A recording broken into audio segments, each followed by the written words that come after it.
ছেড়ে দে আবু হুরায়রা একটা চাদর রয়েছে আল্লাহ নবী বললেন আবু হুরায়রা আমার গায়ে চাদরটা নিয়ে আমার সামনে পেঁচিয়ে দাও আমি আবু হুরায়রা আমার রাসূলের কথা মোতাবেক গায়ে চাদরটা নিয়ে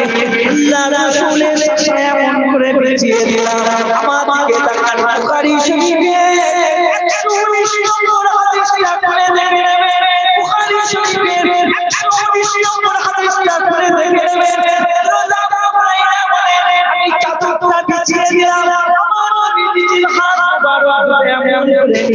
আমি যে চাদর বিছিয়ে দিয়েছিলাম আমার চাদরের উপরে কি যেন এমন করে উপর করে দিল আবু হুরায়রা বলে ও রাসূলুল্লাহ কোন জিনিস কোন বস্তু আমার চাদরের উপরে পড়তে